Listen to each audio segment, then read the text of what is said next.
Iniciaremos a leitura do livro 7 ingredientes escondidos em cada milagre, os segredos escondidos que causam milagres, de Mike Murdock, da editora Central Gospel. O sumário. Por que escrevi este livro? 1. Primeiro capítulo. Você deve precisar do milagre antes de experimentá-lo. 2. Você precisa de um intercessor perseverando ao seu lado. 3. Você deve confiar em alguém que seja capaz de operar milagres. 4. Você deve crer que é digno de receber milagre. 5. Você precisa ter confiança no caráter de Deus. 6. Você deve aceitar e cumprir qualquer instrução que autorize a liberação do seu milagre. 7. Você deve permanecer na expectativa e na obediência. Sumário. Por que escrevi este livro? Hoje vivo um momento muito empolgante. Discernir as etapas da vida é importantíssimo. Tudo tem o seu tempo determinado, e há tempo para todo o propósito debaixo dos céus. Está escrito em Eclesiastes 3:1. Então eu vos darei as vossas chuvas a seu tempo, e a terra dará a sua novidade, e a árvore do campo dará o seu fruto. Em Levítico 26:4. O estágio em que você se encontra é a sua fase de milagres. Numa manhã de outubro, eu fui despertado pelo Espírito Santo, sentindo uma emoção extraordinária. Ele disse: nos próximos 61 dias, as famílias que contribuem para o ministério do Centro de Sabedoria, sustentando-o, viverão uma fase de milagres jamais vista. Eu sabia que seria espetacular. Tinha certeza de que naquela manhã especial estava experimentando uma visitação incomum do Espírito, mas não tinha a menor ideia do vulcão de vitórias que entraria em ebulição no meu espírito. Imediatamente mudei a roupa e fui ao Centro de Sabedoria para transmitir aos meus funcionários e líderes as palavras que o Espírito Santo havia incutido no meu coração. De pronto, eles abraçaram a revelação que me foi dada. Os milagres de Deus ocupam posição importantíssima na minha vida espiritual. Desde os 2 anos e meio de idade, tenho presenciado e sido alvo de muitos. Sinto urgência em compartilhar esses princípios com você, os 7 ingredientes escondidos em cada milagre, os quais são imprescindíveis. Talvez você diga: Dr. Mike, não tenho fé o suficiente para receber um milagre de Deus. Porque o Espírito Santo habita em mim, expresso com toda a intrepidez que a sua falta de fé não diminui o que sinto. Acredito que a minha fé superará a sua incredulidade. Enquanto você estiver lendo essas palavras, a minha fé derreterá suas dúvidas como manteiga numa panela quente. O câncer está desaparecendo, os tumores estão dissolvendo-se, a miséria está indo embora, a fé está crescendo, os filhos perdidos estão voltando para casa, os relacionamentos familiares estão sendo restaurados. Pela fé em Deus, eu declaro, toda dúvida está derrotada. Uma fé explosiva está fluindo no meu espírito para o seu. Deus está falando. A colheita pela qual você semeou está ao seu alcance, por isso eu escrevi esse livro. Agora o capítulo 1. Você deve precisar do milagre antes de experimentá-lo. Você não pode receber de Deus sem buscá-lo. Você não buscará Deus até que sinta uma necessidade desesperada.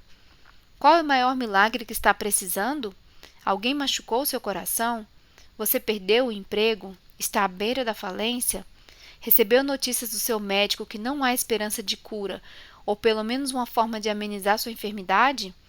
A busca é a prova do desejo. Quando você realmente quer algo, você persiste. Milagres acontecem somente para os que buscam. Bartimeu buscou um milagre atraindo a atenção de Jesus. Depois foram para Jericó, e saindo ele de Jericó com seus discípulos e uma grande multidão, Bartimeu, o cego, filho de Timeu, estava sentado junto ao caminho, mendigando. E ouvindo que era Jesus de Nazaré, começou a clamar e a dizer: Jesus, filho de Davi, tem misericórdia de mim. Está lá em Marcos 10, 46 ao 47. A mulher com fluxo sanguíneo espremeu-se entre a multidão para tocar as vestes de Jesus. E certa mulher que havia 12 anos tinha um fluxo de sangue e que havia padecido com muitos médicos e despendido tudo quanto tinha, nada lhe aproveitando isso, antes indo a pior, ouvindo falar de Jesus, veio por detrás entre a multidão e tocou na sua vestimenta, porque dizia: se tão somente tocar nas suas vestes, sararei. e logo se lhe secou a fonte do seu sangue, e sentiu no seu corpo estar já curada daquele mal. E logo Jesus, conhecendo que a virtude de si mesmo saíra, voltou-se para a multidão e disse: Quem tocou as minhas vestes? E disseram-lhe os seus discípulos: Vês que a multidão te aperta e dizes: Quem me tocou? E ele olhava para ao redor para ver o que isto fizera. Então a mulher, que sabia que lhe tinha acontecido, temendo e tremendo, aproximou-se e propositou-se diante dele, e disse-lhe toda a verdade. E ele lhe disse: Filha, a tua fé te salvou, vai em paz e sê curada deste teu mal. Está lá em Marcos 5, 25 ao 34. Use a fé para receber o que você deseja de Deus. Não lance mão da queixa ou da murmuração. Pedi e dá-se-vos-á. Buscai e encontrareis. Batei e abri-se-vos-á. Porque aquele que pede recebe, e o que busca encontra, e os que bate se abrem. Está lá em Mateus 7, do 7 ao 8. Tem uma expectativa legítima quanto à reação de Deus ao seu pedido ardente. E qual pai dentre vós que, se o filho lhe pedir pão, lhe dará uma pedra? Ou também, se lhe pedir peixe, lhe dará por peixe uma serpente?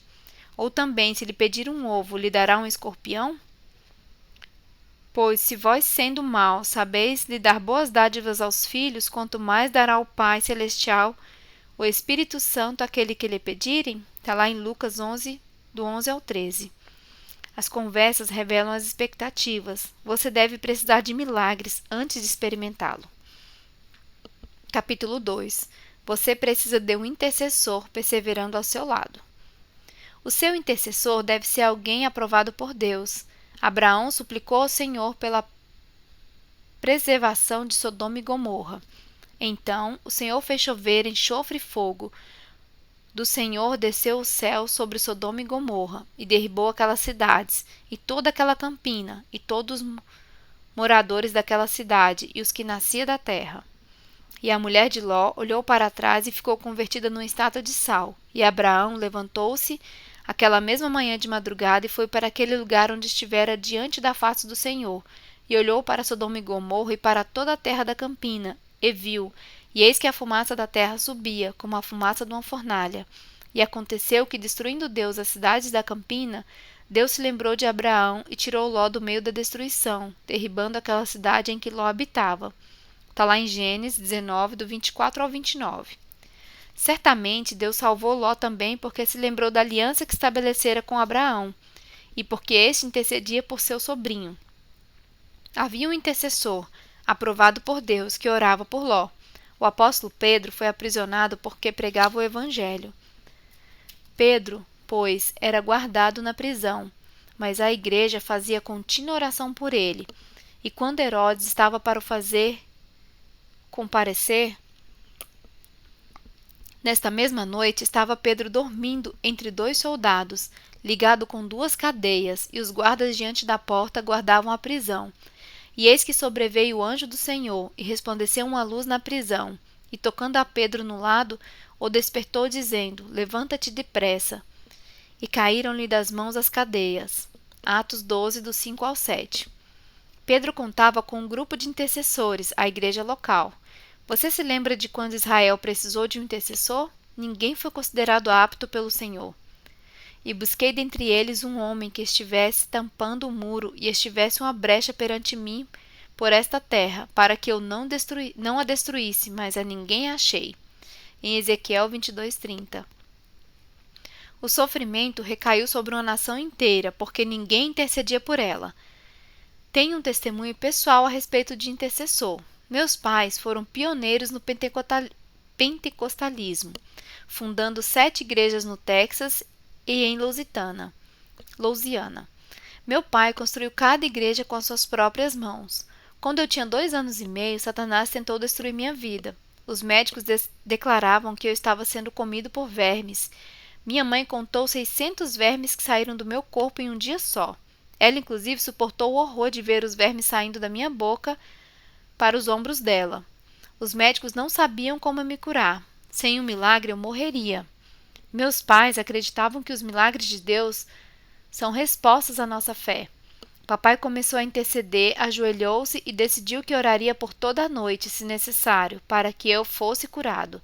Ele simplesmente levantou as mãos em oração, pronunciando várias vezes a palavra: Tu és um Deus poderoso. Em minutos, Deus lhe deu uma visão do que eu estava preso nos braços de Satanás. Na visão, Jesus calmamente caminhou em minha direção e livrou-me das garras do diabo. Fui curado naquele mesmo dia. Como é importante contar com um intercessor. Você precisa de um intercessor perseverando ao seu lado.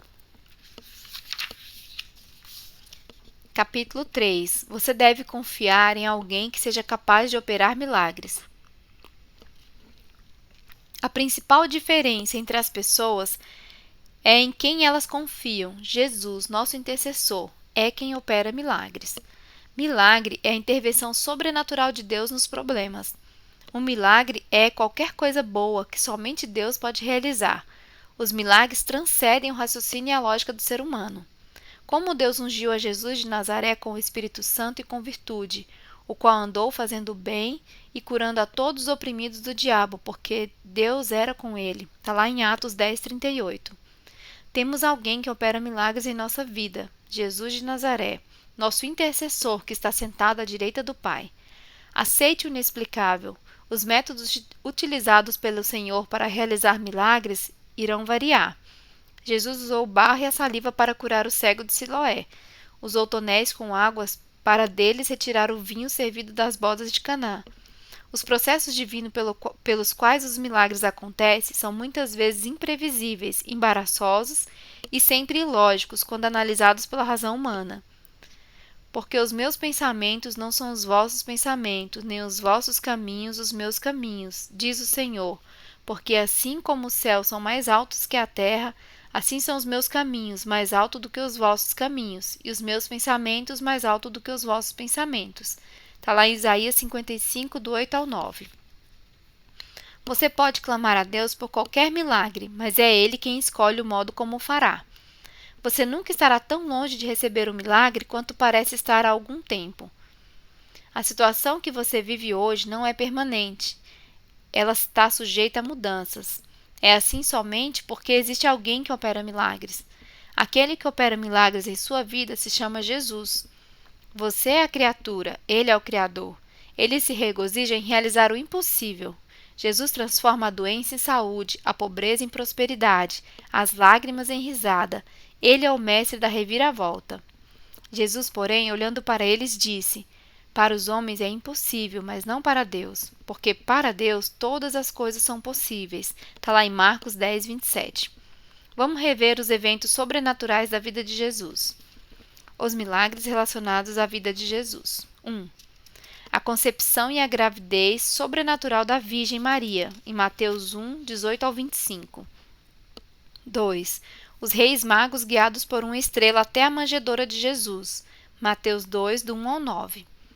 3. O cumprimento da profecia de que Jesus nasceria em um estábulo, está lá em Lucas 2, do 1 ao 7. 4. O sacerdote Simão anuncia o menino Jesus como o Messias de Israel, está lá em Lucas 2, 25 ao 35. 5. A profetisa Ana declara que o menino Jesus é o prometido redentor da humanidade, está lá em Lucas 2, 36 ao 38. 6. José obedece ao que o anjo lhe falou em sonho e salva a vida de Maria e de Jesus, Mateus 2, do 13 ao 23. 7. Jesus impressiona os eruditos no templo com sua compreensão da Sagrada Escritura com apenas 12 anos de idade, Lucas 2, do 41 ao 49. 8. Jesus realiza seu primeiro milagre nas bodas de Caná, transformando a água em vinho, está lá em João 2, do 1 ao 11. 9. Jesus cura o filho do oficial do rei, está lá em João 4, do 46 ao 54. 10. Jesus dá uma instrução sobrenatural a Pedro, que lhe permite encher o barco com uma grande quantidade de peixes, está lá em Lucas 5, do 1 ao 7. 11. Jesus convoca Pedro para um ministério sobrenatural, está lá em Lucas 5, do 8 ao 11. 12. Jesus dá uma segunda instrução que resulta numa pesca tão extraordinária que as redes não puderam aguentar, está lá em João 21, versículo 6. 13.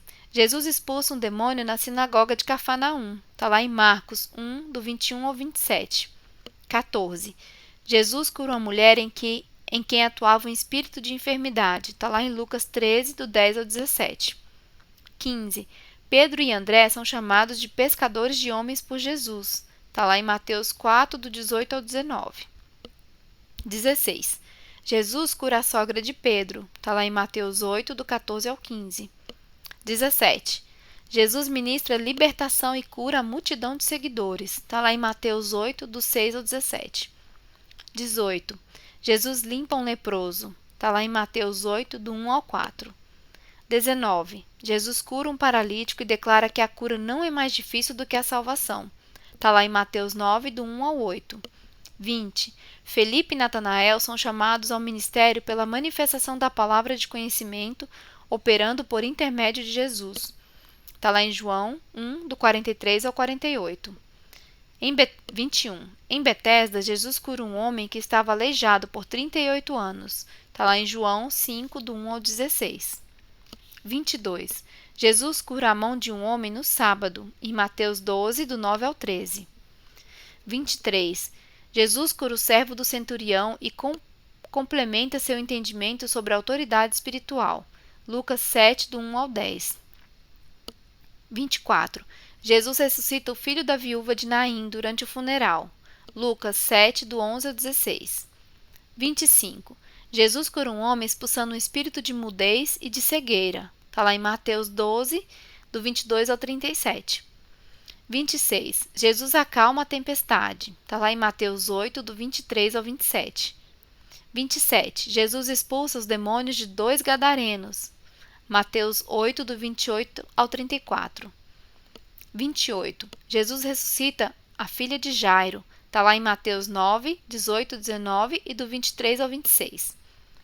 29. A caminho da casa de Jairo, Jesus cura a mulher com fluxo de sangue. Está lá em Mateus 9, do 20 ao 22. 30. Jesus restaura a visão de 2 cegos. Está em Mateus 9, do 27 ao 31. 31. Jesus ministra sanidade pela expulsão do demônio de mudez. Está lá em Mateus 9, do 32 ao 33. 32. Jesus anda sobre as águas do mar da Galileia. Mateus 14, do 22 ao 33. 33. Jesus ministra a libertação à filha de uma mulher que demonstrou grande fé. Está lá em Mateus 15, do 21 ao 28. 34. Jesus alimenta uma multidão de 5.000 homens e milhares de mulheres e crianças que estavam com eles. Está lá em Mateus 14, do 13 ao 21. 35. Jesus cura um surdo-mudo. Está lá em Marcos 7, do 31 ao 37. 36. Jesus cura um cego. Está lá em Marcos 8, do 22 ao 26. 37. Jesus cura o cego Bartimeu. Está lá em Marcos 10, 46 ao 52. 38. Jesus ministra libertação curando um epilético. Mateus 17, do 14 ao 21. 39. Jesus ordena que Pedro retire o dinheiro para pagar o imposto da boca de um peixe. Está lá em Mateus 17, 24 ao 27. 40. Jesus cura 10 leprosos e somente um retorna para agradecer. Lucas 17, do 11 ao 19. 41. Jesus cura um cego de nascença e declara que nossos pecados não são a causa de nossas enfermidades. Está lá em João 9, do 1 ao 3. 42. Jesus ressuscita Lázaro. João 11, do 1 ao 46. 43. Jesus cura um homem de hidropsia. Lucas 14, do 1 ao 6. 44. Jesus restaura a visão de 2 cegos perto de Jericó. Está lá em Mateus 20, do 29 ao 34. 45. Jesus amaldiçoa a figueira e ela seca. Está lá em Mateus 21, do 17 ao 22. 46. Jesus cura a orelha do soldado que foi cortada pela espada do apóstolo Pedro. Está lá em Lucas 22, do 49 ao 51. 47. Jesus ressuscita após ser crucificado. Está lá em Mateus 28, do 1 ao 7. 48. Jesus ascende ao céu e promete voltar para levar os cristãos para viver com ele para sempre. Está lá em Lucas 24, do 50 ao 51, e em Atos 1, do 9 ao 11. Nosso Deus é um Deus de milagres. Você acabou de ler uma lista com todas as suas maravilhas que acompanharam a vida do nosso Senhor Jesus. No Evangelho de João, contudo, o apóstolo faz uma afirmação ainda mais assombrosa. Há, porém, ainda muitas outras coisas que Jesus fez, e se cada uma das quais fosse escrita, cuido que nem o mundo todo poderia conter os livros que se escrevessem. Amém. Está lá em João 21, versículo 25. Se crer no poder de Deus, você terá muito a ganhar e nada a perder. Em algum momento, você será forçado a viver pelo potencial da sua fé ou com a consequência da sua dúvida. Você precisa de alguém capaz de operar milagres. Capítulo 4. Você deve crer que é digno de receber o milagre. Você deve crer que está qualificado para receber o milagre. Você só pode atrair algo se acreditar que merece. Tenha fé que o Deus que enviou Jesus para morrer por você no Calvário quer realizar um milagre em sua vida. Qual foi o segredo da mulher que se espremeu entre a multidão para tocar nas vestes de Jesus? Ela tinha sofrido horrivelmente durante 12 anos. O que motivou a enfrentar com ousadia a multidão? Ela acreditou que era digna. Ela acreditou que estava qualificada para receber sua cura miraculosa. Você se sente inferior? Insignificante? Acha que ninguém gosta muito de você? Nesse caso, deve exercer a autoridade que lhe foi conferida por Deus sobre seus pensamentos e repreendê-los, ou você morrerá onde está. Peça ao Senhor um espírito de intrepidez. Você conhece Deus, portanto, o sobrenatural deve tornar-se costumeiro. E os sábios entre o povo ensinarão a muitos. Todavia, cairão pela espada, e pelo fogo, e pelo cativeiro, e pelo roubo, por muitos dias. Está lá em Daniel 11:33. Jesus pagou um preço caríssimo por você. Porque foste comprado por bom preço, glorificai, pois a Deus no nosso corpo e no vosso espírito, os quais pertencem a Deus. 1 Coríntios 6:20. Isso deve ser uma mensagem fundamental para você. A coragem modifica as etapas pelas quais você passará. Você precisa de coragem para permanecer com fé, esperando o seu milagre. No demais, irmãos meus, fortalecei-vos no Senhor e na força do seu poder. Está lá em Efésios 6:10. Nunca duvide do amor de Deus por você. O maior milagre do mundo aconteceu há 2000 anos. O Senhor enviou seu Filho Jesus para morrer na cruz pelos nossos pecados. O Calvário foi um milagre. É pelo que aconteceu lá que tornamos qualificados, justos. As misericórdias e o perdão de Deus são provas de que Ele realmente se preocupa com você. Sua vida, sua saúde e sua alegria são importantes para o nosso Senhor. Bem-aventurado o povo a quem assim sucede. Bem-aventurado é o povo cujo Deus é o Senhor. Está lá em Salmo 144, versículo 15. A doença e a maldade são obras de Satanás. Jesus veio para destruir os intentos do diabo. Estava no mundo, e o mundo foi feito por ele, e o mundo não o conheceu. João 1:10.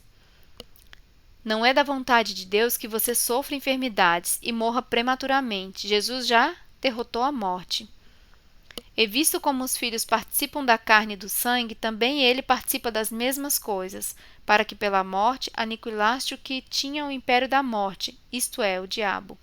Hebreus 2:14. Deus quer que você esteja bem. O amor de Jesus já pagou o preço da sua cura milagrosa. As chicotadas e pancadas que Jesus sofreu deixaram-no irreconhecível. Celebre agora mesmo a presença curativa de Cristo. Havendo Ele mesmo, em seu corpo, os nossos pecados sobre o madeiro, para que, mortos para o pecado, pudéssemos viver para a justiça, e pelas suas feridas fostes sarados. 1 Pedro 2:24. Deus investiu tanto em você, considere essa verdade. Porque Deus amou o mundo de tal maneira que deu seu Filho unigênito para que todo que nele crê não pereça, mas tenha a vida eterna. Está lá em João 3,16. O mesmo Deus que retira a mancha do pecado do seu coração, também o livra das doenças, aflições e da pobreza. Aceitar o amor do Pai faz com que as expectativas dos milagres se tornem naturais. lembretes que despertam sua fé. Os milagres não são apenas para os santos.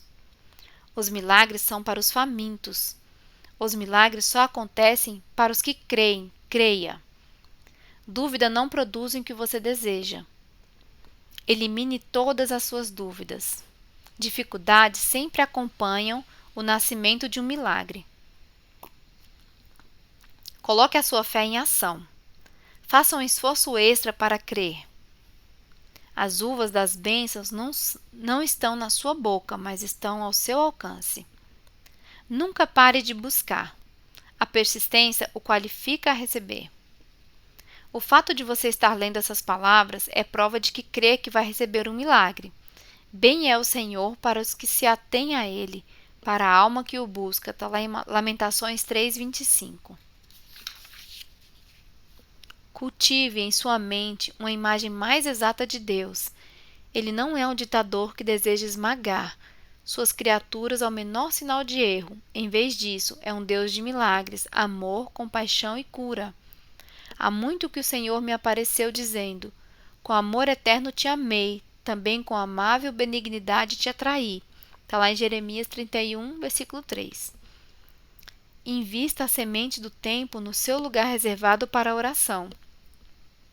Faz-me-ás ver a verdade da vida. Na tua presença há abundância de alegrias. A tua mão direita há delícias perpetuamente. Salmos 16:11. A fé para receber milagres aumentará quando você estiver feliz na presença de Deus. Permaneça na presença do Senhor até ouvir a voz dele. Ouvi-la lhe dará a força necessária para chamar o milagre à existência. E disse: não temas, homem muito desejado, paz seja contigo. Anima-te, sim, anima-te. E falando ele comigo, esforcei-me e disse: fala, meu Senhor, porque me confortaste. Daniel 10:19. Você deve crer que é digno de receber o milagre. Capítulo 5.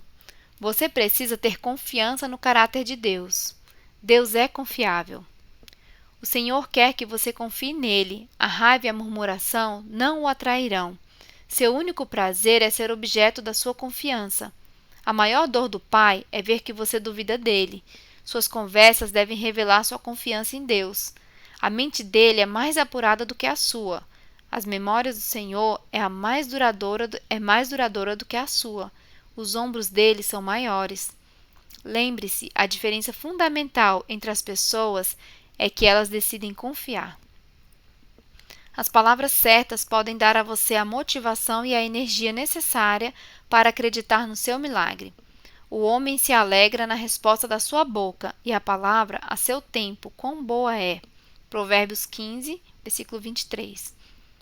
As palavras de fé eliminam as dúvidas. O que guarda a sua boca conserva a sua alma. Em Provérbios 13, 3. Os milagres nascem pelas suas palavras. A morte e a vida estão no poder da língua, e aquele que a ama comerá do seu fruto. Provérbios 18, 21. As palavras de fé são sementes que geram saúde em todas as áreas da nossa vida. A língua dos sábios é saúde. Provérbios 12, 18 em diante. Visualize Deus entrando no cenário da sua vida. Ele está virando a maré a seu favor. Todo vale será exaltado, e todo monte e todo outeiro serão abatidos. E o que está torcido se endireitará, e o que é áspero se aplanará, e a glória do Senhor se manifestará, e toda a carne juntamente verás que foi a boca do Senhor que disse isso. Isaías 40, do 4 ao 5. O nosso Deus é um Deus de bênçãos. Você precisa ter confiança no caráter de Deus. Capítulo 6. Você deve aceitar e cumprir qualquer instrução que autorize a liberação do seu milagre. Em cada milagre está inserida uma instrução. Jesus disse ao cego para lavar o barro e o cuspe nos olhos. Convém que eu faça as obras daquele que me enviou, enquanto é dia, a noite vem, quando ninguém pode trabalhar. Enquanto estou no mundo, sou a luz do mundo. Tendo dito isto, cuspiu na terra, e com a saliva fez lodo, e untou com o lado, e untou com o lodo os olhos do cego. E disse-lhes: Vai, lava-te no tanque de Siloé, que significa o enviado. Foi, pois, e lavou-se e voltou vendo. Em João 9, do 4 ao 7. Elias instruiu Naamã a mergulhar 7 vezes no rio Jordão.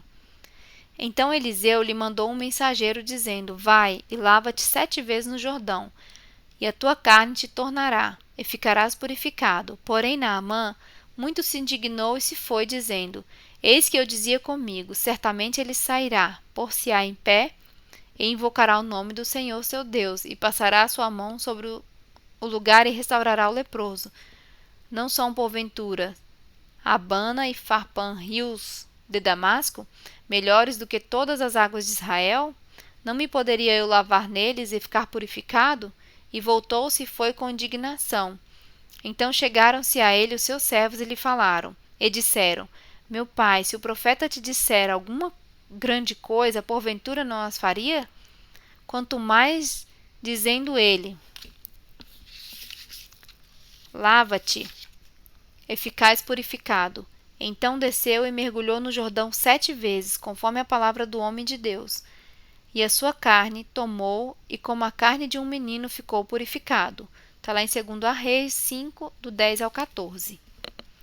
Naamã entrou no rio Jordão com a pele leprosa, mas saiu do rio sem lepra e com a pele como a de um bebê, porque obedeceu à instrução do homem de Deus.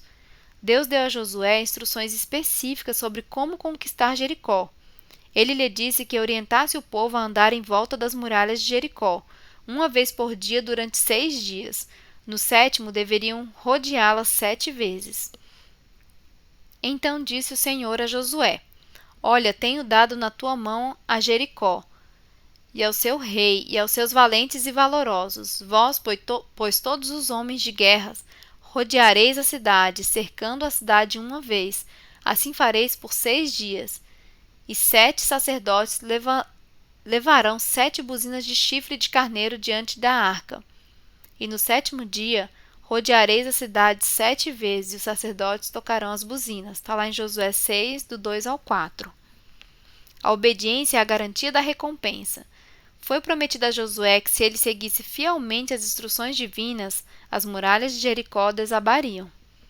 E sucedeu que, ao 7º dia, madrugaram ao subir da alva, e da mesma maneira rodearam a cidade 7 vezes. Naquele dia somente rodearam a cidade 7 vezes. E sucedeu que, tocando os sacerdotes a 7ª vez as buzinas, disse Josué ao povo: Gritai, porque o Senhor nos tem dado a cidade. Gritou, pois o povo tocando os sacerdotes as buzinas, e sucedeu que, ouvindo o povo o sonido das buzinas, gritou o povo com grande gritaria. E o muro caiu abaixo, e o povo subiu a cidade, qual em frente de si, e tomaram a cidade. Josué 6, 15, 16 e 20. As instruções divinas decidem as fases da vida.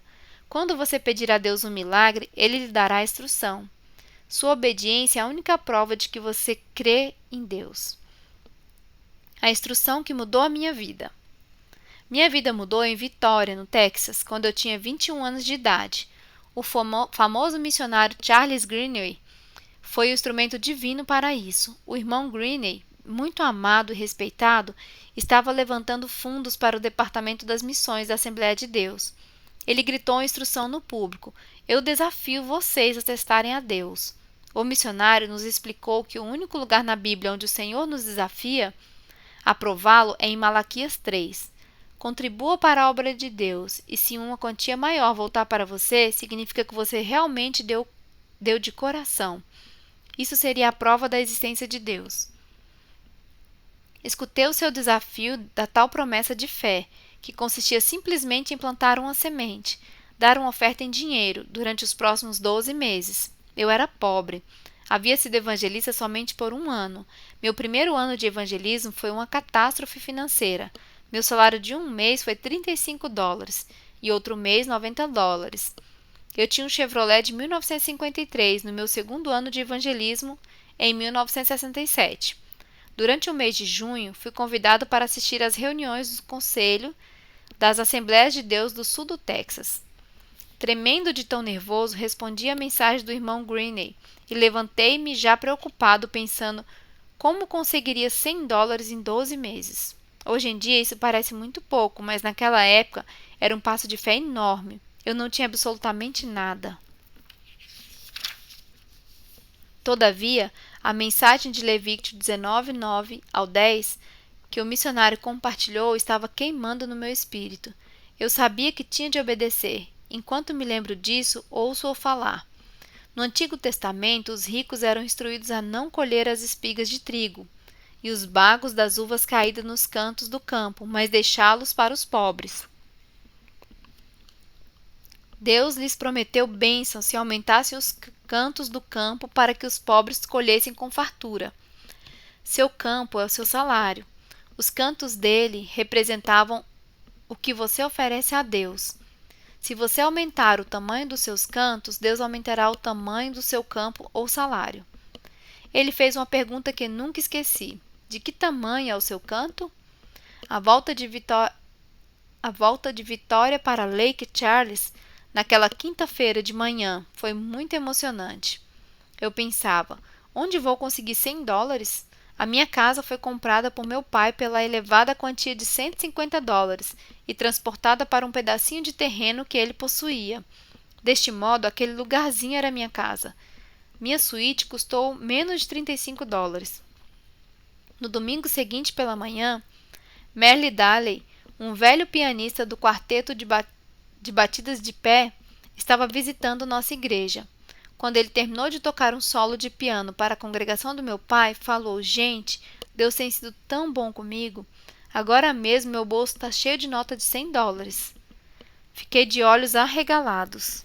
De repente, ele me viu sentado do lado esquerdo. Então disse: De fato, Deus falou comigo para dar uma dessas notas de $100 ao Mike. Eu sabia que ele conhecia a Deus. Segunda-feira de manhã, depositei aquele presente na minha conta bancária e prontamente cumpri com a minha promessa de fé, endereçando um cheque à Assembleia de Deus do Distrito Sul do Texas. Terça-feira de manhã, fui a Beeville, Texas, ministrar na igreja da primeira Assembleia de Deus, onde James Brothers era o pastor. Dirigido por Beeville, vi um trailer com a placa à venda anunciando o preço de $100. Era um trailer perfeito para transportar minha roupa, meus livros e pertences para as reuniões. Fiquei doente. Havia acabado de cumprir a minha promessa de fé. Não tenho mais os $100 para comprar o trailer. Senti que Satanás falou ao meu coração.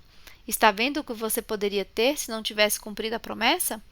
Eu concordei, claro. Naquela noite, fui cedo à igreja e sentei-me no velho piano que estava na plataforma. Enquanto eu praticava, antes do serviço, um casal se aproximou de mim. Depois de alguns minutos, a senhora me rodeou e tocou nos meus ombros. Meu marido e eu sentimos do Senhor que devemos dar-lhe isto, disse ela. Eu me virei e os meus olhos pararam em uma das mais belas paisagens que já tinha visto na minha vida, um cheque de $150. Respondi empolgado. Isso é Deus, minha irmã. Vi um pequeno trailer hoje dirigido pela cidade. Eu gostaria de comprá-lo, mas não tinha os $100. Agora tenho mais do que o suficiente. No dia seguinte, quarta-feira, comprei o trailer e ainda me sobrou $50.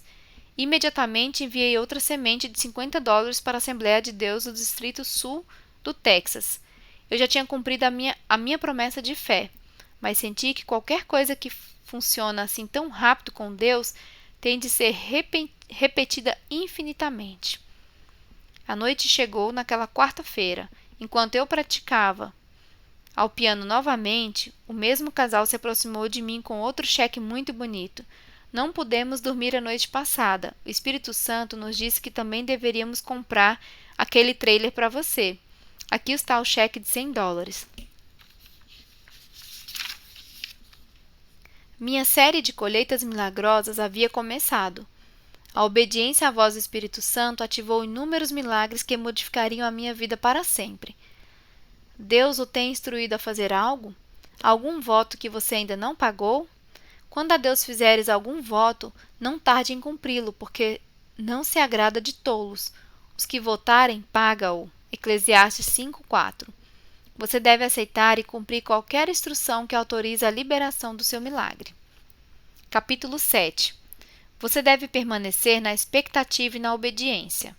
A expectativa é a prova da sua fé. A obediência faz nascer a esperança, imediatamente. A esperança é a entrada no mundo da fé. Nada acontece até que você desenvolva a expectativa.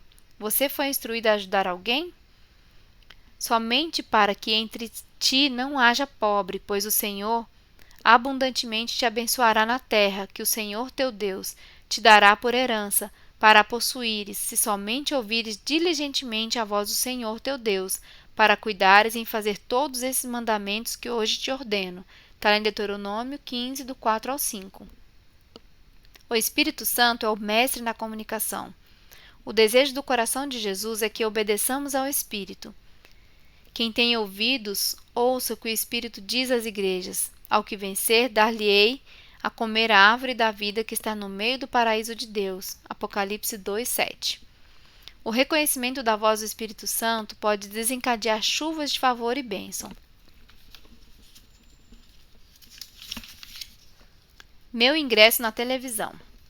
Certa tarde, quando morava em Houston, Texas, meu telefone tocou. Era meu querido amigo Roger McDuff. Ele é uma lenda da música evangélica. Mike, enquanto eu orava, o Espírito Santo me disse que eu deveria chamá-lo para ir à Califórnia comigo.